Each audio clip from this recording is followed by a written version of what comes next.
Di sini kan disuruh membaca apa? La ilaha illallah wala haula wala quwata illa billah. Kemudian munajat. Ini sisinya doa nih, munajat nih. Ya mughisa kulla malhun, ya mujib kulla mutar, ya haliman kulla zi hafwa, ya qaiman bil kifaya.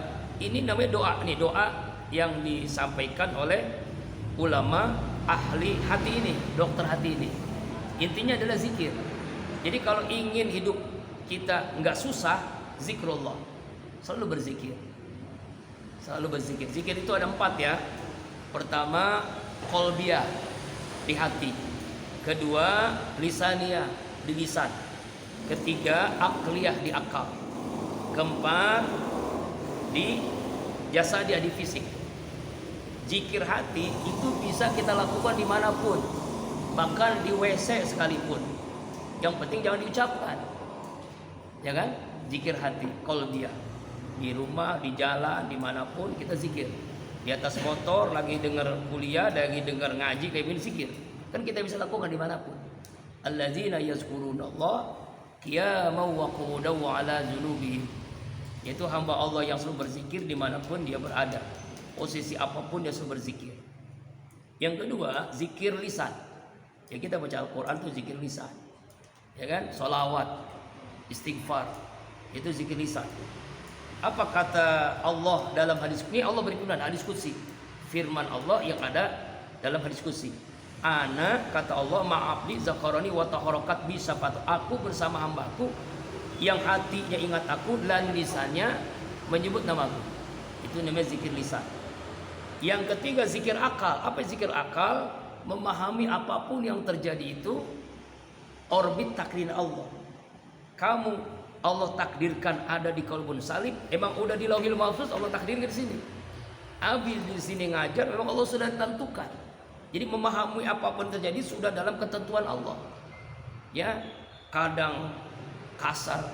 Kenapa Abi kasar? Karena Abi makhluk kasar. Bayangkan kalau Abi makhluk halus, kabur kamu semua. Iya, iya kan ya. Dalam tarbiyah pendidikan memang harus begitu. Pentingnya disiplin namanya. Disiplin itu kunci sukses. Semua apapun, bidang apapun kalau disiplin sukses. Ya kan? Nah, itulah zikir akal. Orang yang zikir dengan akalnya tidak akan mengeluh hidupnya. Ya, sakit, sehat, kaya, miskin, senang, susah itu bagian daripada takdir Allah. Allah menakdirkan itu. Dulu Abi itu pernah mengeluh terus gitu. Kenapa? Ya kok teman Abi kok udah profesor, teman Abi kok pesantrennya udah 2, teman Abi kok ribuan santrinya, teman Abi kok udah ceramah di TV, kok di mana-mana. Itu selalu ngeluh tuh. Kenapa kok cuma begini gitu? Ternyata ketika membaca kaca diri, salah. Ternyata selama ini salah dalam memahami zikir qalbiyah, zikir akliyahnya itu belum sampai. Makanya doa yang diajarkan almarhum itu luar biasa. Ya Allah, hamba bukan menolak takdirmu, tapi berikan hamba kecerdasan menangkap hikmah di balik setiap takdirmu. Jadi setiap apapun itu pasti ada hikmahnya. Kecerdasan menangkap hikmah. Mungkin Abi ini disuruh begini, nggak boleh disuruh masuk TV. Mungkin Abi ini nggak boleh jadi profesor kali gitu ya, nggak boleh jadi PNS, nggak boleh begini, nggak begitu. Harus di sini begitu. Itu yang Allah takdirkan. Ada hikmahnya di balik itu. Ada hikmahnya di balik itu. Bayangkan, ya kan? Ya, itulah takdir. Ya, zikir dengan akal itu orang tidak akan mengeluh. Apapun yang terjadi itu sudah Allah tentukan. Ya kan? Tuh zikir yang ketiga. Yang keempat, zikir jasadiah. Apa aja? Seluruh tubuh ini bisa berzikir.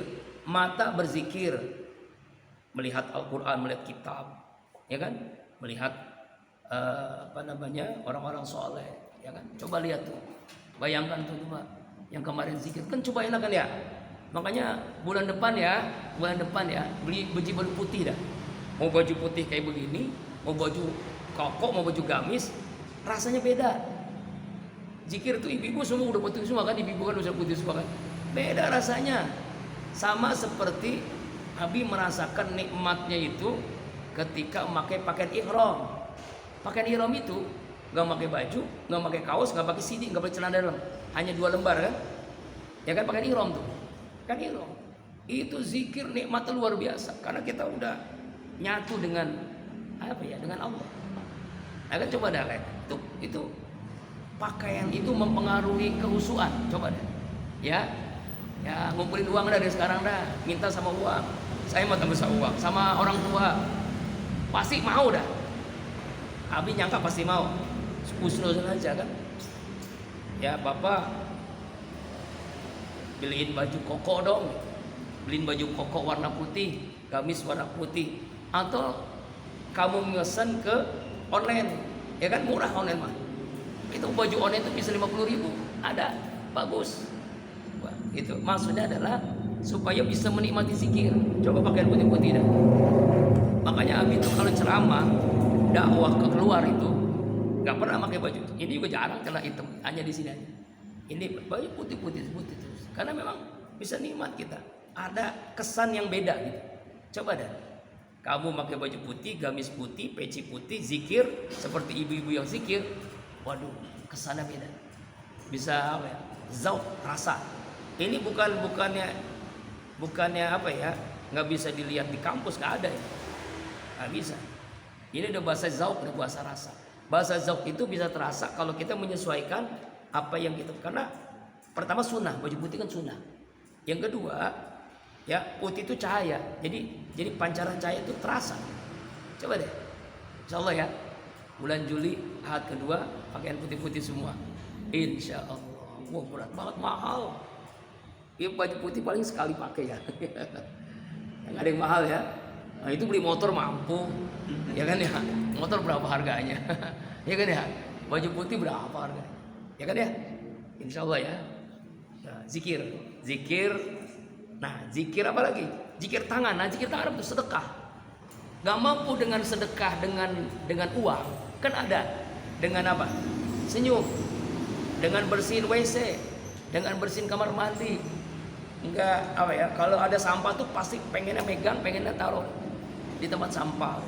Zikir dengan tangan kita, dengan tangan kita. Spanduk tuh rusak, langsung tuh dirapihin. Kira-kira besok ada yang ngerapihin nggak spanduk? Misalnya kan, ada hal-hal yang kurang pas gitu kan. Nah, itu zikir dengan tangan, zikir dengan kaki. Nah itu kenapa kamu 3 hari itu keluar ke Nurul Jihad, ke At-Taubah, ke Ar-Ridho, ya kan? Supaya dapat cahaya jihad, supaya menjadi orang yang selalu bertaubat, supaya dapat ridho Allah. Coba nama-namanya kan, Nurul Jihad, cahaya jihad. At-Taubah, innallaha yuhibbut tawwabina, Allah cinta kepada orang yang selalu bertaubat. Ar-Ridho, supaya dapat ridho Allah, ya kan? Nah itu keluar kan, coba di kamar terus, nggak dapet itu. Kalau seandainya tahu ya, nanti kamu misal mati nih, mati ya, pasti mati kan? Wah, itu ngelihat orang-orang yang lagi gelap-gelap subuh ke masjid, ngirinya luar biasa. Pengen dikembaliin lagi dia hidup. Saking gede-gedenya pahalanya itu. Bayangin malaikat kumpul mendoakan orang yang subuh berjamaah di masjid. Malaikat ini, maka doanya meleset, nggak mungkin kan? Nabi mendoakan, masa Nabi doa meleset kan nggak mungkin, ya kan ya? Hampir setiap hari. Kamu cuma 3 hari kan tuh, wajibnya 3 hari kan? 3 hari kan? Selasa, Rabu, Jumat, 3 hari wajibnya. Yang lain-lainnya sunnah, ya kan? Hampir setiap hari. Hari ini Sabtu, ada lagi tuh Sabtu malam. Bahkan luar biasa Sabtu itu.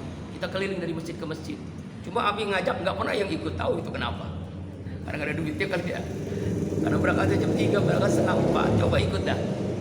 Mobil itu kosong. Kemarin ada 2 mobil bahkan, Pak Haji Sanusi, mobil Abi.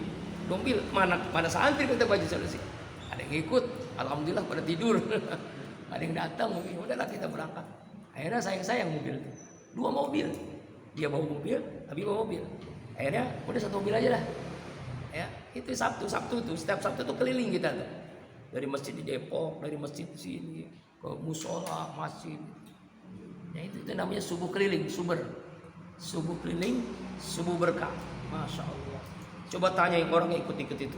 Keberkahannya itu gak bisa dibayar dengan apapun. Ustaz, niatnya pengen haji terkabul, niatnya ini, wah pokoknya doa-doa yang diaminkan malaikat kok.